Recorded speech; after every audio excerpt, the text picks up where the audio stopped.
Si verdaderamente usted está viendo hacia futuro y está viendo en grande, nos vamos a dar cuenta que una vida no es suficiente.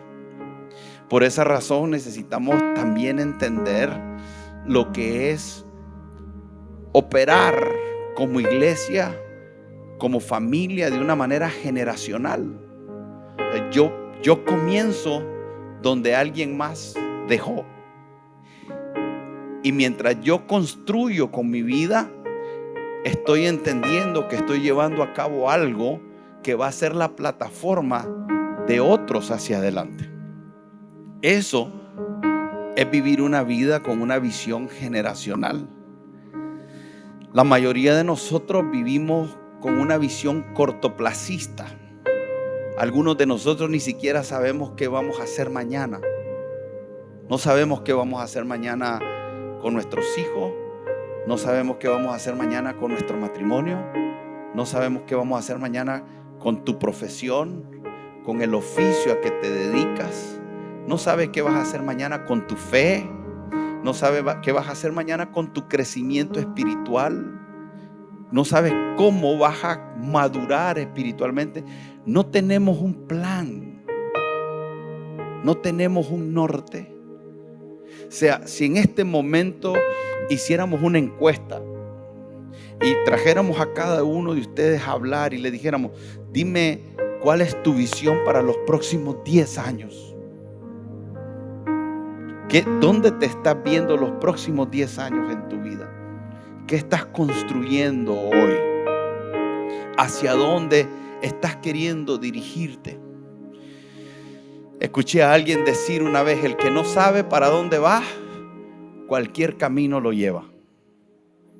Jesús vino a la tierra y tenía un plan, tenía un propósito. Y cuando Jesús pone sus pies en la tierra y nosotros lo vemos por primera vez en escena, la primera escena en que Jesús aparece hablando es en un momento que Él se pierde. Llegaron los padres de Él a adorar y de repente los padres regresaban para su ciudad, y cuando ellos van de regreso se da cuenta que Jesús no está y ellos regresan. Y cuando encuentran a Jesús, lo encuentran hablando a la orilla del templo con los maestros de la ley, y ellos le dicen: ¿por qué nos haces tal cosa? Y Jesús dice algo impresionante. Dice: ¿no sabes que en los negocios de mi Padre debo estar? Algunos dicen que Jesús tenía aproximadamente unos 12 años.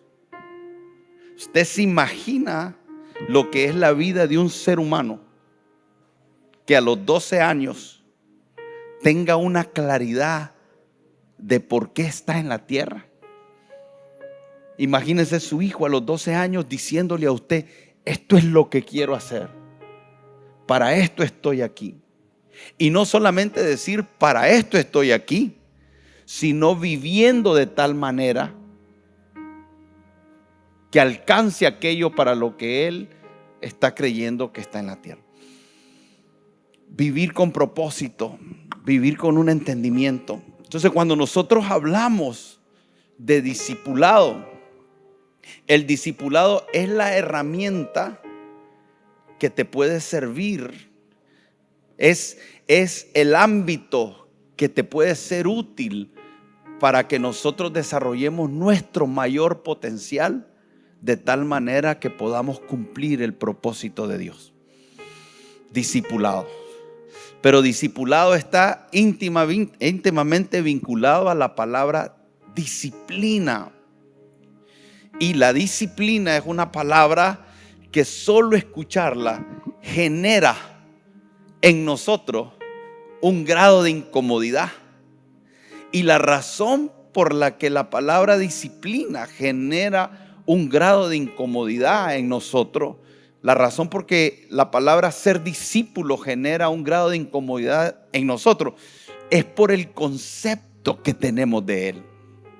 El concepto define cómo reaccionamos a algo.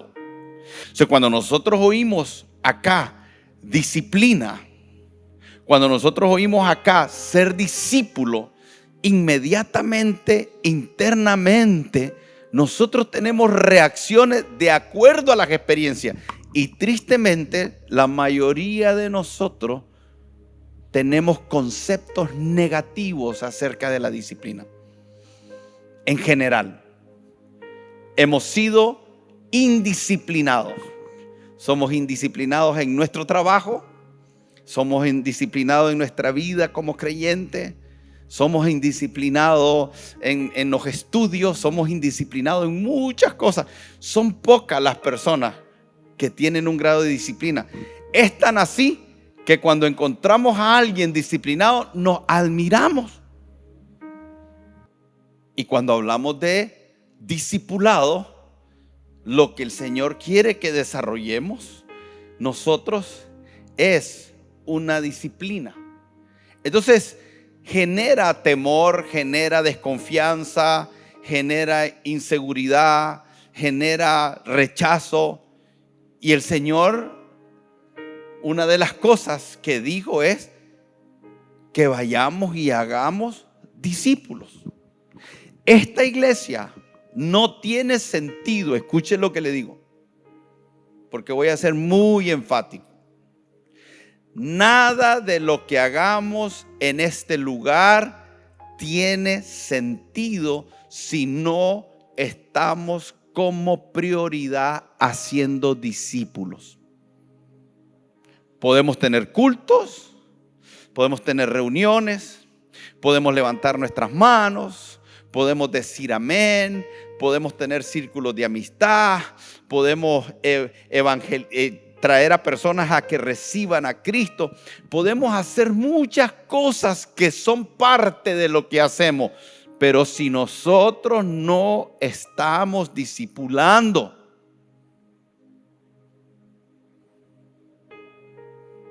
estamos fallando en lo que es esencial. Mateo 28 nos dice el Señor: por tanto, id y haced discípulos. Esa es nuestra razón de ser. Todo lo que hagamos debe de ir implícita y explícitamente el hacer discípulos. Y para eso necesitamos nosotros desarrollar una mente, un corazón de discípulo. Es lo que hemos dicho en estas últimas semanas. Y que es importante que lo vayamos sellando. Si nosotros no nos posicionamos en un corazón y en una mente de discípulo, entonces todo lo que hagamos no está sobre el fundamento correcto. Y es lo que necesitamos meditar. Y la pregunta ¿es usted un discípulo? ¿Cómo se siente usted cuando se le pide que sea un discípulo? ¿Cuál es la reacción de tu corazón? ¿Cuál es la reacción cuando lees eso? Yo quiero que lo lea y vea dónde está su corazón. Yo sé que usted se lo sabe, pero quisiera que esta mañana lo lea y cuando lo esté leyendo preste atención a lo que hay en su corazón, a lo que hay en su mente. ¿Cuáles son las reacciones que provoca esto? ¿Qué te genera? ¿Desinterés o interés? ¿Te genera un ay, qué fastidio? ¿O te genera un deseo y una pasión por aprender? ¿Qué te genera? Vamos a tener que enfrentar esto. Es necesario que nos detengamos un momento, porque de esto depende todo nuestro futuro como creyente. De esto depende cada momento que usted le invierta al evangelio. De esto depende cada segundo que usted abra su Biblia de manera individual, de manera personal. Porque si usted la abre, su Biblia, con un espíritu de discípulo, es diferente que alguien que abre su Biblia para mero conocimiento. Hay algunos que abren la Biblia para cuestionarla, para debatirla. Y hay otros que la abrimos para abrazar lo que dice y decir amén a lo que dice. Hay algunos que vienen a los cultos porque no tienen otra cosa que hacer, pero hay otros que vienen porque quieren aprender. Hay algunos que vienen porque tienen comezón de oír, pero hay otros que vienen porque están interesados en aprender algo para ponerlo en práctica. Necesitamos todos confrontarnos a nosotros mismos. Nadie va a venirte a decir nada. Tú tienes que saber dónde estás. Y esto define tu vida. Tu vida como creyente. Esto es un asunto privado. Es un asunto personal. Yo no crezco porque el grupo crezca. Yo crezco porque yo decido crecer. Yo no aprendo porque el grupo aprenda. No aprendo porque todos escuchemos el mismo mensaje. Aprendo porque hay algo en mi corazón diferente al resto. Jesús vio como una prioridad de vida. Su prioridad de vida no era solamente morir en la cruz. Su prioridad de vida tenía como propósito morir en la cruz, pero que ese legado continuara. Y ese legado iba a continuar si habían personas que prestaran su vida, que pusieran su vida como aprendices para darle continuidad a la enseñanza de Él como maestro. La iglesia que hoy vemos aquí es el resultado de aquellos que nos trajeron hasta aquí. Las debilidades, las deficiencias, los errores, las cosas que no estamos haciendo bien, son producto de algo que no nos enseñaron bien, o nos enseñaron bien y nosotros decidimos no seguir las enseñanzas. ¿Qué tipo de iglesia le vamos a dejar a los que vienen después de nosotros? El primer lugar de discipulado para ti es tu casa. Tus primeros discípulos son tus hijos. Y eres un maestro. Eres una maestra. Tu forma de vivir, tu forma de hablar, tu forma de comportarte, tus prioridades, todo lo que estás haciendo, te des cuenta o no, está generando una enseñanza para tus hijos. Estás discipulando sin darte cuenta. Estás generando conducta. Estás generando comportamiento. Estás generando prioridades. Estás generando actitudes. Estás generando. Tu casa, lo que es hoy tu casa, es producto de un discipulado. Lo que hoy es tu matrimonio es un producto de un discipulado. Lo que hoy es tu vida es producto de un discipulado. Entonces hay una meta del discipulado, y la meta primordial es desarrollar una relación íntima con Dios. Una relación íntima de dependencia. Pero es una relación íntima que viene desde un modelo bíblico. Es un modelo bíblico basado en lo que Jesús nos modeló, pero también basado en que Cristo sea formado en nosotros. Gálatas 4, verso 19. Hijitos míos, por quienes vuelvo a sufrir dolores de parto, hasta que Cristo sea formado en vosotros. Dígale a la persona de al lado: hasta que Cristo sea formado. ¿Cuántos quieren que Cristo sea formado en vosotros? Díganme amén. Ahora mi pregunta es: ¿cómo va a ocurrir eso? ¿Qué estás haciendo para que eso ocurra? Tiene que haber una intencionalidad. Entonces, la meta, cuando hablamos de discipulado, es ayudar a las personas a seguir y a ser imitadores de Cristo. Pablo está diciendo, yo vuelvo a sentir dolores de parto hasta que Cristo sea formado en vosotros, y voy a participar de esa formación.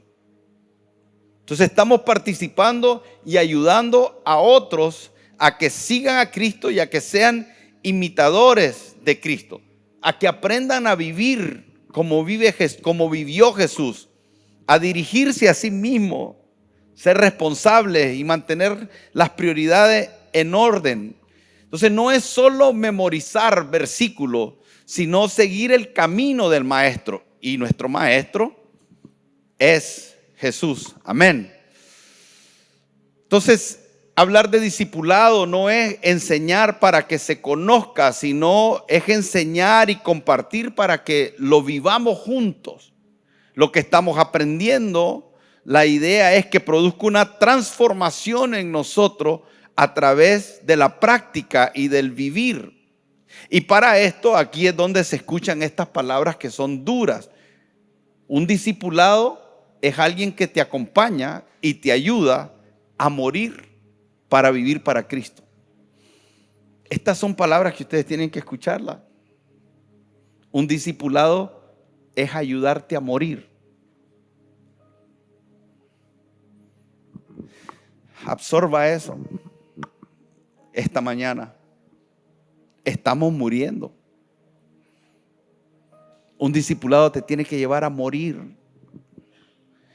La religión nos ha enseñado una cosa diferente. Pero Jesús lo que nos está llevando es a que nosotros muramos a nosotros mismos.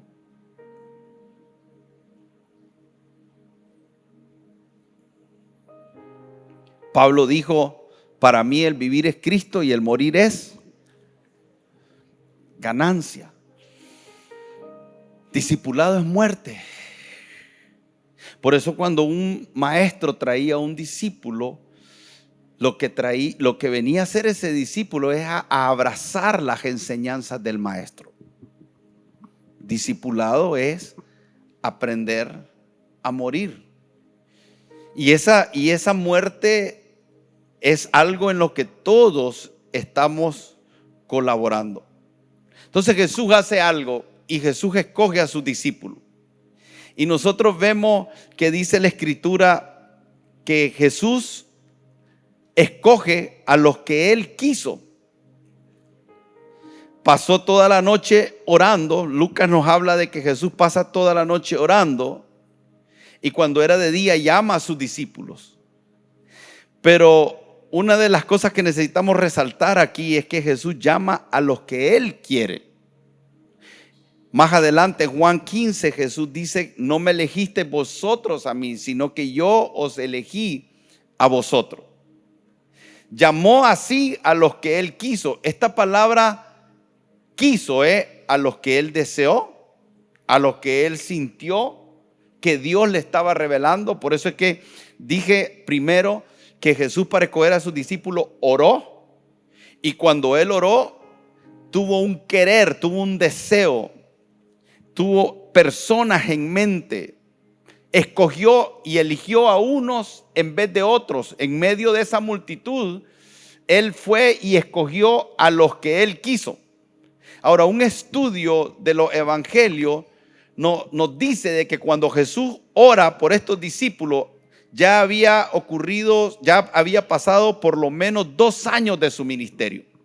Entonces usted se imagina, Jesús va por la vida ministrando a las multitudes y durante 2 años Él está teniendo contacto con personas. Él está teniendo contacto con multitudes. Lo están viendo, lo están acompañando. Él está enseñando y está viendo reacciones a las enseñanzas. Está viendo reacciones a los mandatos. Está viendo reacciones en el corazón. Porque la Biblia también nos dice que Jesús sabía lo que ellos estaban pensando. Jesús caminó con una habilidad para saber qué había en el corazón de la gente. O sea, cuando Jesús estaba ante las multitudes, Él conocía lo que había en el corazón. Por eso es que cuando algunos venían a hacerles preguntas, la Biblia dice que Jesús sabía que la pregunta tenía el objetivo de tentarlo. La pregunta tenía el objetivo de encontrar un tropiezo para acusarlo, para desacreditarlo. O sea, mire qué tremendo a un Jesús caminando por la vida con un don de discernimiento de tal manera que cada persona que se le acercaba, él sabía lo que había en el corazón de esa persona. En medio de las multitudes, Jesús sabía cuando le hablaba a alguien de las motivaciones incorrectas, cuando alguien estaba buscando tal vez beneficios egoístas. Jesús sabía exactamente. Pero Jesús, conociendo esa multitud y caminando en medio de esa multitud por 2 años, se aparta, aún con todo lo que él sabía, a buscar al Padre. Y ahí el Padre, en oración, él dice que cuando él termina de orar, él va y escoge a los que él quiere. Un discipulado comienza con la soberana voluntad de Dios. Hay personas que Dios nos va a poner en el camino a nosotros para que nos discipulen. Necesitamos aprender a identificar. No es una elección personal. Usted no decide ser parte de algo. Usted identifica qué es lo que Dios está haciendo y usted decide ser parte de eso.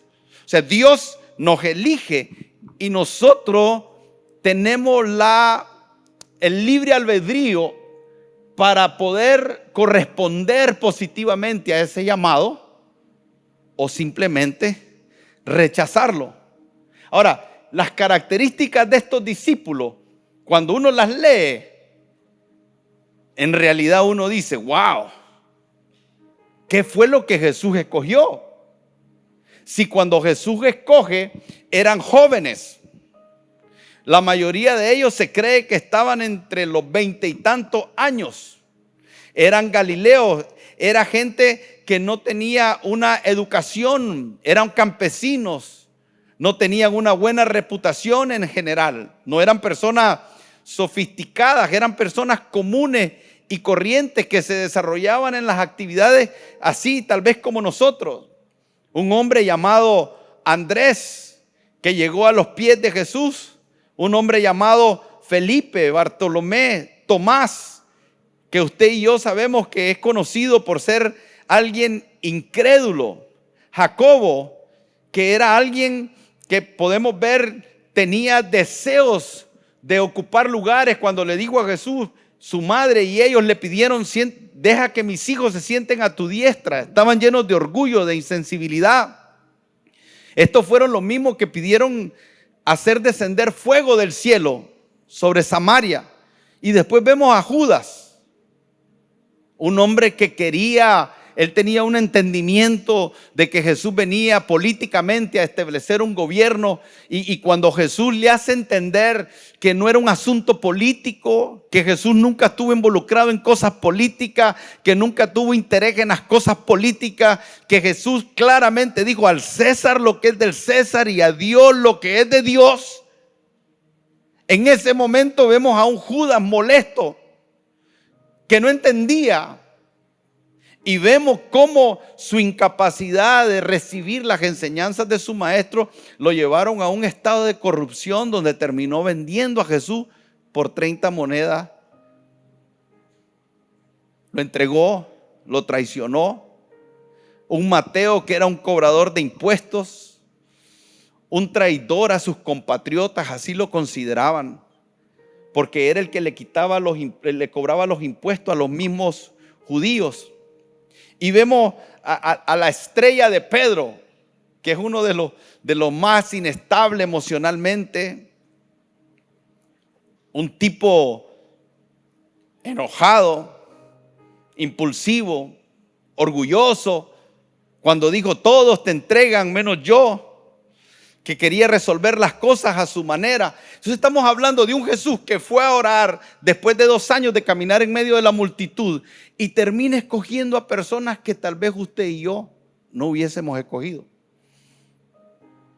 Entonces la pregunta es, si no buscaba educación, si no buscaba títulos, si no buscaba experiencia ministerial, si no le importaba el estrato social, si no le importaba si era un profesional o era un iletrado, si no le interesaba si estaba posicionado en el sistema religioso, entonces, ¿qué es lo que le interesaba?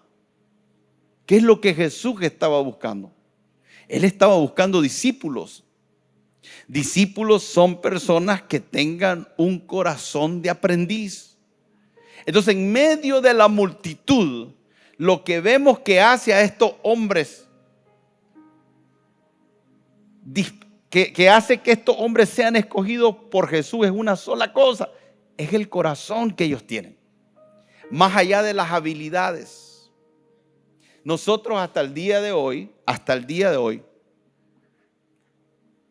desde un lado de maestro, si me permite ponerme como ejemplo, podemos cometer el error de ver a las personas y decir: este tiene una condición económica que es muy buena para el reino, este tiene un título que es muy bueno para el reino, este tiene una influencia que es muy buena para el reino, este hombre es carismático, es elocuente y es muy bueno para el reino, y cometemos el error de escoger, cuando en realidad lo que Jesús siempre busca es un corazón enseñable. Si tú quieres ser usado por Dios, si yo quiero ser usado por Dios, la característica número uno que debemos de tener es un corazón conforme al corazón de Dios. Dios dijo de David: yo me he buscado un hombre conforme a mi corazón.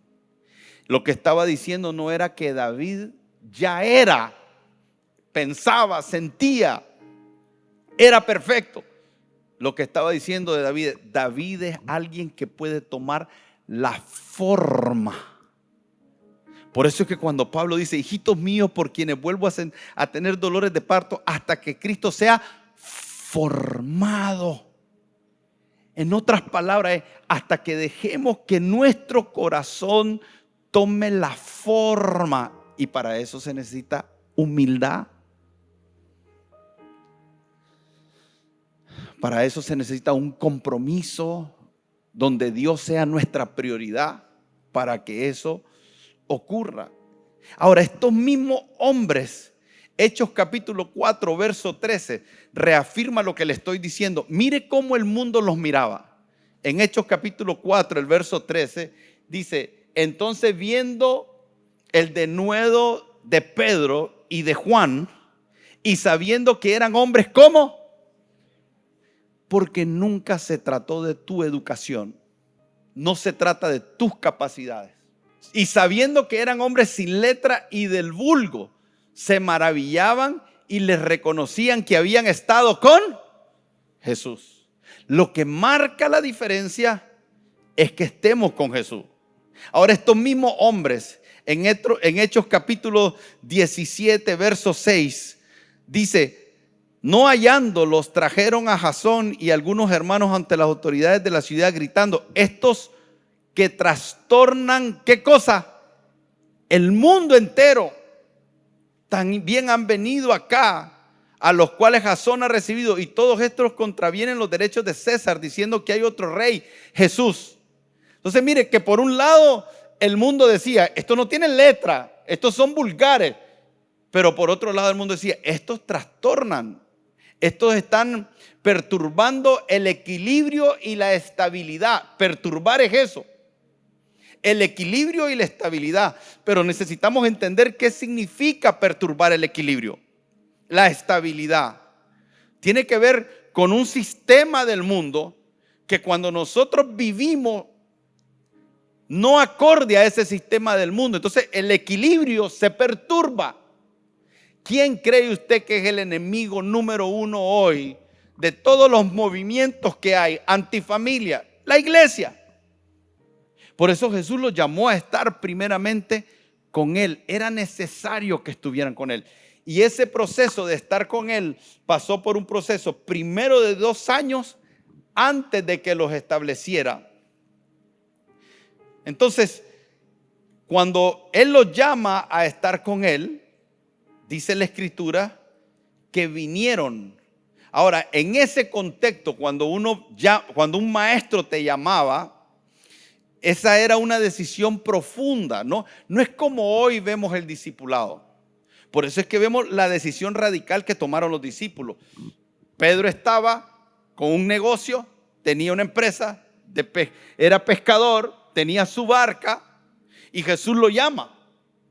Y cuando Jesús lo llama, en realidad no lo estaba llamando a un discipulado como nos está llamando hoy en un sentido, porque en ese momento lo que hace Pedro es dejar todo y seguirlo a él sin ninguna garantía.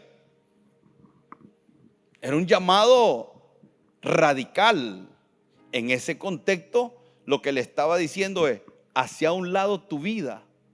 Por eso es que vemos al mismo Jesús diciéndole: el que no deja padre, el que no deja madre, el que no deja bienes, no es digno de mí. El llamado es un llamado radical, es un llamado que tiene un precio, que tiene una renuncia, que tiene que dejar para seguir a un maestro del cual te conviertes en un estudiante y aprendes de él. Pero no solo aprendes información, sino que se espera que imitemos un comportamiento. Es imitar un comportamiento. Y esa es la vara que nosotros tenemos hoy. Un discipulado es imitar el comportamiento de Jesús. Pero también ese llamado no era solo aprender y a imitar, sino era una lealtad al maestro. Establecía un vínculo con el maestro de lealtad, de fidelidad, de compromiso, de cuidado, de servicio. Entonces era un cambio de vida radical. Los discípulos iban a dejarlo todo por seguir a Jesús. A nosotros no nos dijeron eso al comienzo. Nunca nos dijeron: vas a dejarlo todo. Nos ofrecieron beneficios, pero no nos dijeron que lo íbamos a dejar todo. Entonces Jesús nos enseña el mejor método. El mejor método es un método relacional. Es lo que Él enseñó. Construye a través de una relación. Por eso es que Él dice: lo llamó para estar con Él. Van a venir a tener una relación específica con la persona de Jesús y no con un concepto. Entonces los trajo no para estar en una reunión. Tenían reuniones, pero los llamó para tener una comunión íntima con Él. Él iba a mezclar su vida con esas personas. Ellos iban a estar tan cerca de Jesús que lo iban a ver dormir. Iban a darse cuenta si roncaba o no roncaba. Iban a ver cómo trataba a su mamá y a sus hermanos. Lo iba a dejar entrar a esa relación. Iban a estar tan cerca de Él que iba a ser inevitable que vieran cómo trataba a su mamá, que vieran cómo trataba a sus hermanos. Iba a ser inevitable que vieran su vida devocional, cómo Él oraba. O sea, vivir con Jesús ha de haber sido una presión intensa. Los discípulos se levantaban y Jesús ya estaba orando. Los discípulos iban a dormir y Jesús estaba orando. Dice la Biblia que hubieron momentos en que los discípulos, por causa de servir a la multitud, no podían ni siquiera comer. Entonces, de alguna forma, estar al lado de Jesús, hasta los tiempos de alimentos les iba a cambiar. Porque tal vez ellos iban a querer comer y de repente Jesús iba a estar ministrando. Y por Jesús estar ministrando, ellos tenían que quedarse ahí. Iban a ver la vida de entrega, la pasión de Jesús. Iban a ver cada detalle de cómo Él vivía intensamente su relación con Dios. Y eso, por el contrario, a ser un peso, lo que debía de ser era una inspiración. Esto es un diseño bíblico. Es un diseño que debe de ser aplicado en la vida de todos. Es una relación. Esa relación es una relación que primero nos invita a ser.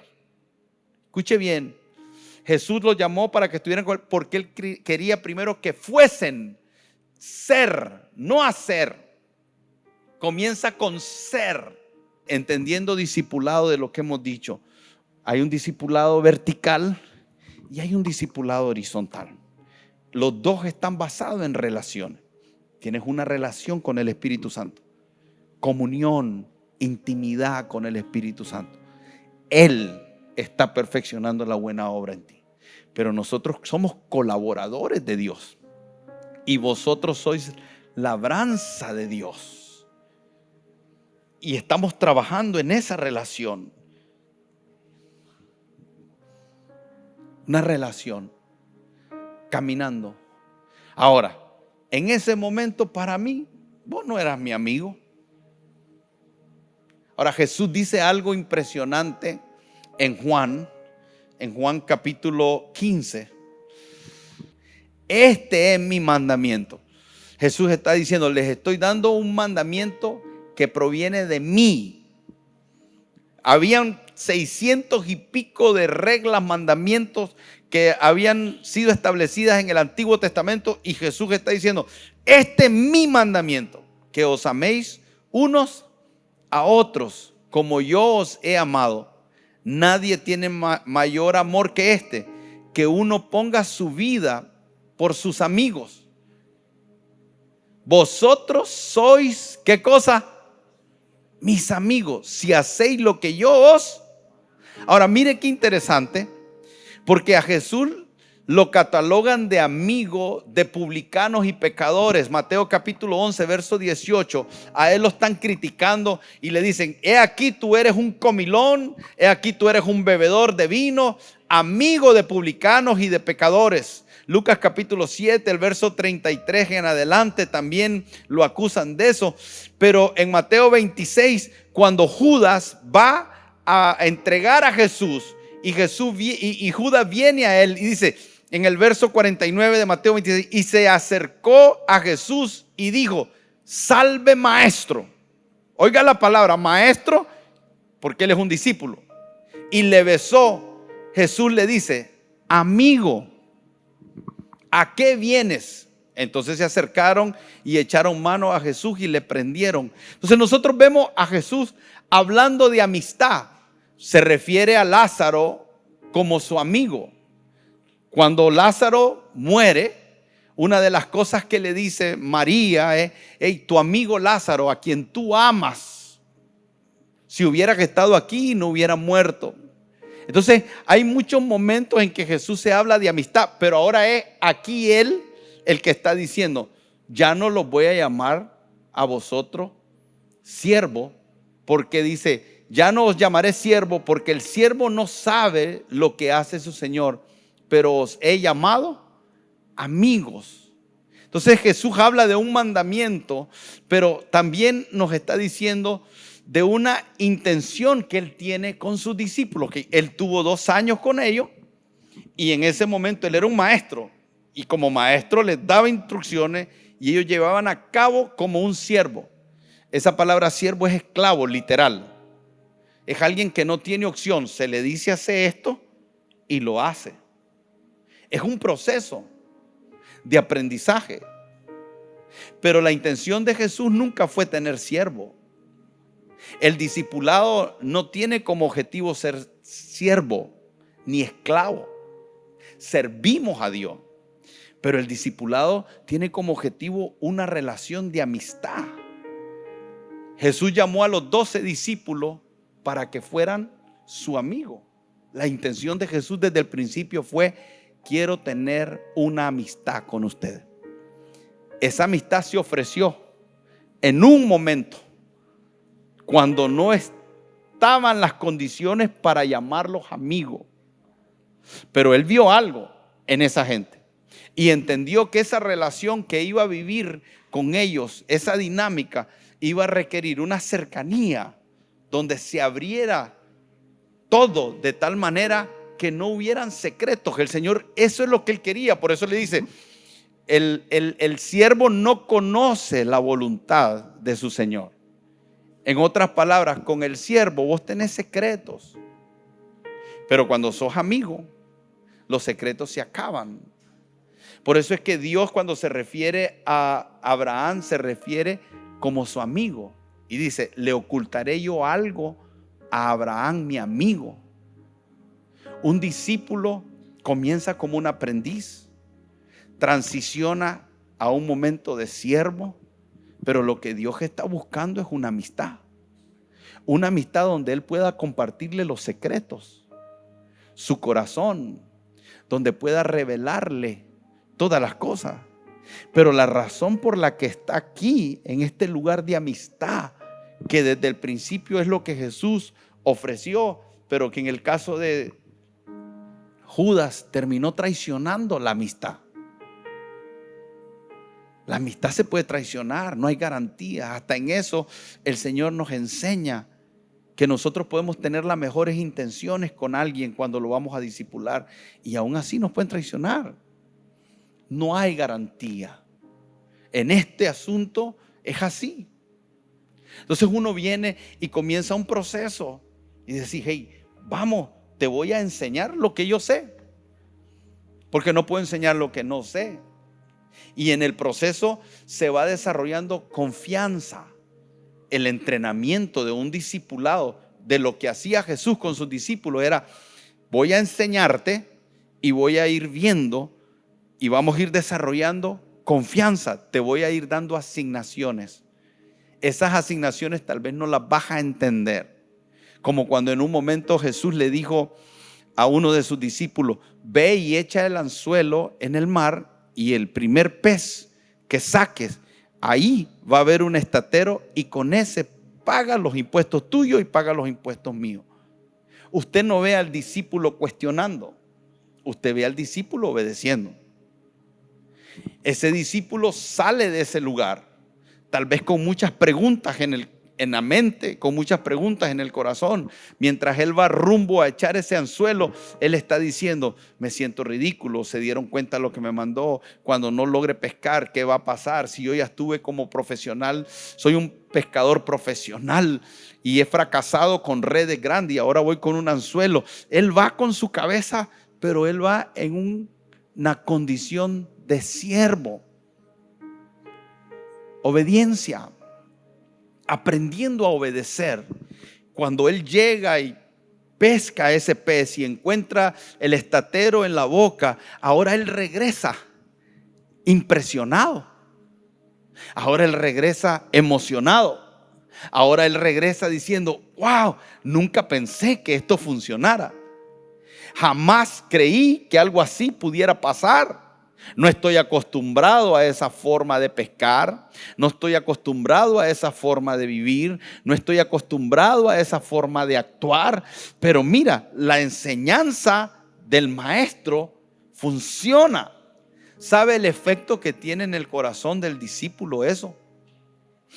El discípulo comienza a desarrollar confianza en la enseñanza que está siendo manifestada. ¿Por qué muchas personas, por no tener un espíritu enseñable, jamás llegan a descubrir los principios de las Escrituras? Porque como no tienen un espíritu enseñable, no ponen en práctica lo que dicen y jamás pueden producir en su vida lo que las Escrituras dicen que pueden producir. Entonces entramos en una dinámica destructiva, de estancamiento, de incredulidad, y que termina en una religiosidad por no poner en práctica la palabra. Entonces, discipulado es un maestro enseñando, desarrollando a través de una relación, confianza mutua. Necesitamos confiar. Eso se desarrolla en el camino. Entonces uno viene y dice: ok, comenzamos a enseñar, y le enseñamos, y le decimos: hey, en tu matrimonio esto debería de hacer Marcela, esto debería de hacer tú, en tu trabajo esto lo deberías de manejar así, en tus emociones las deberías de manejar así. Comenzamos a enseñar la Biblia y comenzamos a colaborar con lo que Dios está haciendo, y esta persona se abre, tiene una actitud, es una decisión. Yo lo invito a estar conmigo, al igual que Jesús lo invita a estar con él. Jesús nos invita a estar con él, pero no para llorar, Hey, si lloramos en su presencia es lindo, es maravilloso, hágalo. Pero Él nos invita a estar con Él para enseñarnos, para revelarse, para mostrarse, para que le conozcamos cómo Él piensa, cómo Él actúa, cuáles son los deseos de su corazón. Él lo está revelando a través del Espíritu Santo. Y mientras Él te revela eso a través del Espíritu Santo, también pone a alguien que te acompañe. Debería de ser el diseño. Y el que te acompaña con lo que Dios está haciendo no tiene su agenda, es la agenda de Él, y colaborás con lo que el Señor está queriendo trabajar en esa persona. Te convertís en alguien que está ahí para hacer preguntas, para llegar a conclusiones, y se vuelve una dinámica bonita.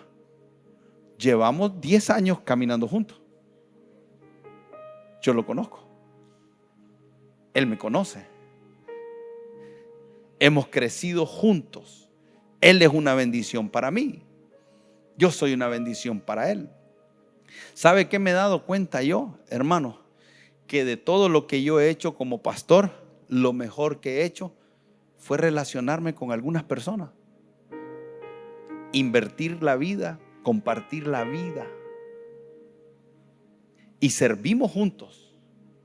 Hacemos cosas juntos. Llevamos a cabo la obra del ministerio juntos. Pero ¿sabe qué? Yo puedo decir, hey, Johnson es mi amigo. Confío en él. ¿Me puede traicionar? Sí. ¿Lo puedo traicionar yo? Sí. Siempre hay ese riesgo. Siempre alguien se puede volver loco. Pero eso no me va a impedir a mí seguir un diseño de Dios. Pero es un diseño de confianza. Yo le aseguro que hay cosas que Johnson me diría a mí que no se las diría a nadie más. Yo le aseguro que hay cosas que Johnson me dice a mí que él en su corazón está tranquilo, que nadie lo va a saber, que lo voy a cubrir, que lo voy a cuidar, que lo voy a proteger. Por un diseño de amistad. Jesús dijo, yo no los voy a llamar siervos, los voy a llamar. Eso se construye. Se construye a través del caminar juntos. Entonces es maravilloso tener un amigo. Porque el amigo se vuelve vital en todo tiempo. Todos tenemos que tener a alguien a quien recurrir. Esto es un diseño que el diablo lo pervierte, pero que es un diseño divino. Es un diseño de relación que genera confianza. Entonces usted entra en una relación que un día va a ser confiable.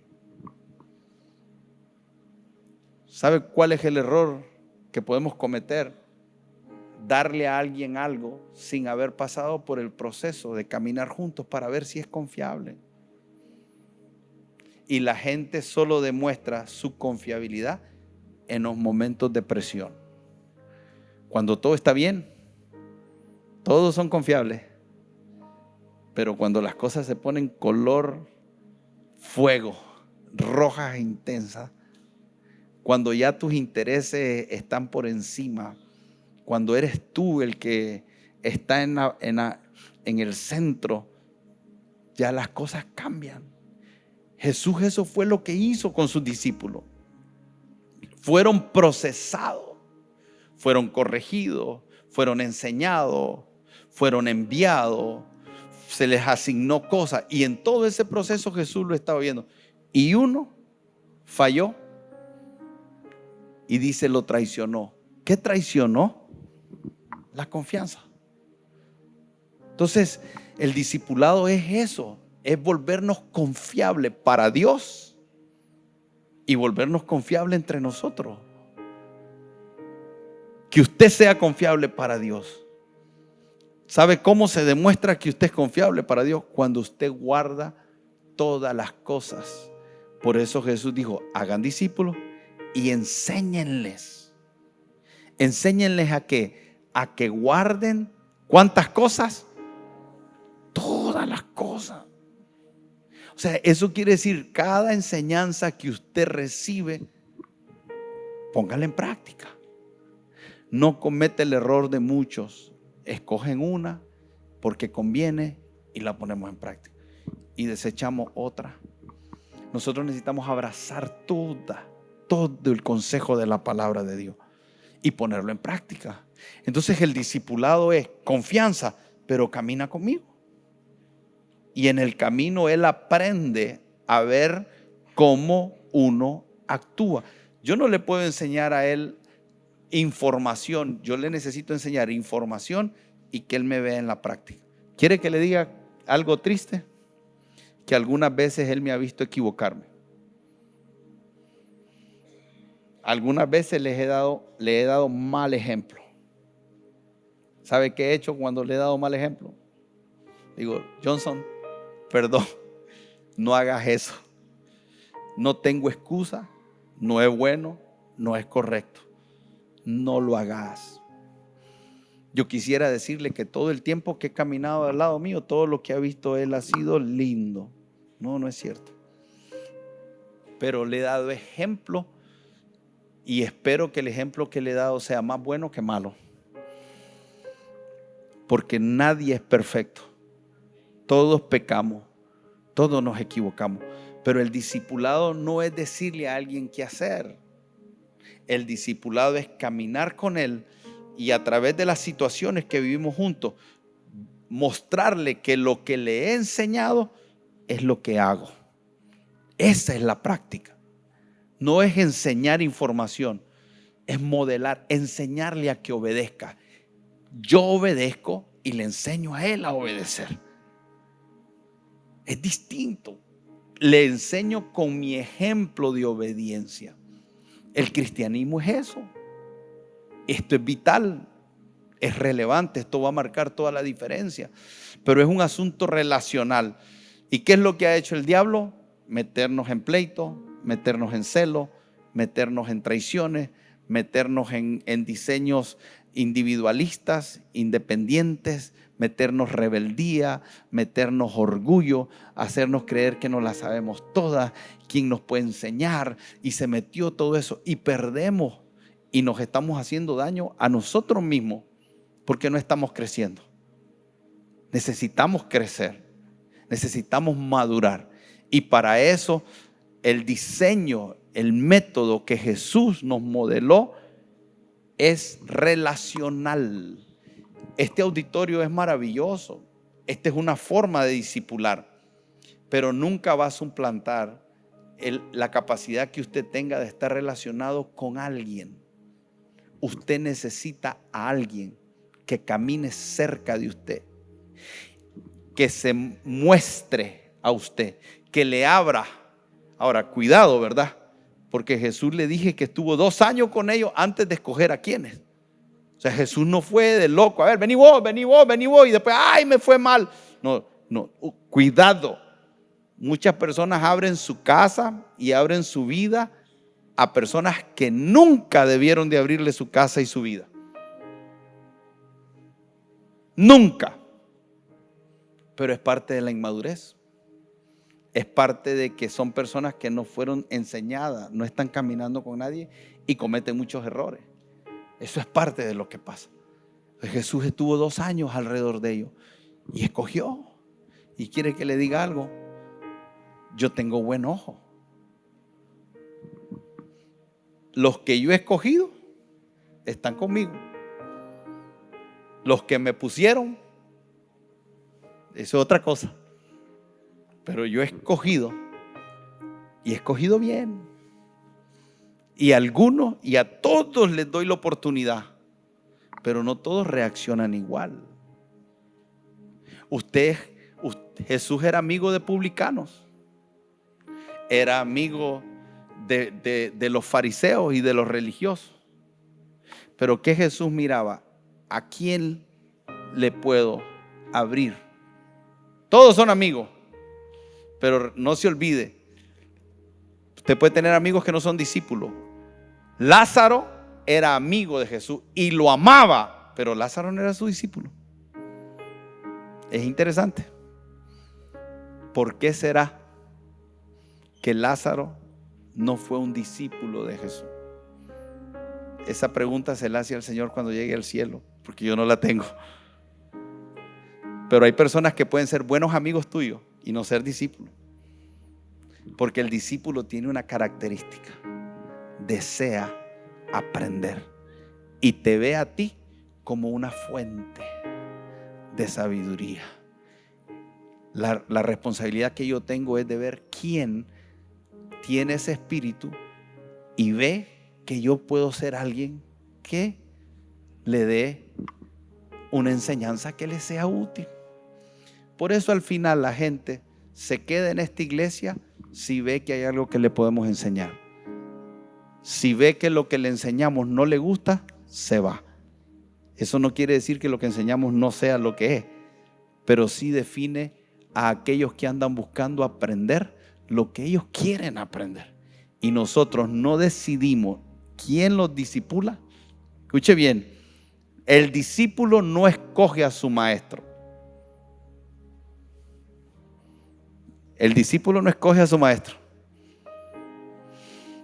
Al discípulo se le llama y él toma la decisión de venir o no venir.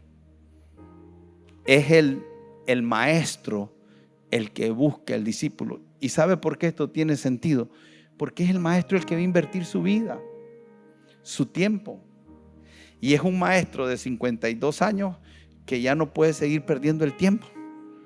Necesita invertirlo en un lugar que sea productivo. Jesús solo tenía 3 años y él buscó. Pregunto, si Jesús buscara entre nosotros hoy, ¿te escogería a ti? ¿Estarías tú en la lista de eso? ¿O estarías descartado? Porque Jesús sigue buscando discípulos hoy. Jesús sigue buscando discípulos hoy. Jesús sigue buscando personas hoy con quien Él hacer cosas que trastornen este mundo. Todavía sigue buscando. Y a veces no lo haya. Por eso es que la Biblia dice, la mies es mucha y los obreros son pocos. Porque la Biblia dice que nos presentemos como obreros aprobados. Entonces pueden haber muchas personas que se llaman evangélicos, pero la iglesia sigue teniendo un problema. La mies es mucha, los obreros son pocos. Y los obreros no nacen y los obreros no aparecen de la nada. Los obreros se forman y se forman a través del discipulado. El reino de Dios no carece ni de autoridad ni de poder. De lo que carece es de personas que estén disponibles para que el Señor haga lo que Él quiere. Y ese tipo de gente son gente conforme a su corazón, que hará todo lo que Él quiera. Esa es una actitud del corazón. Amén.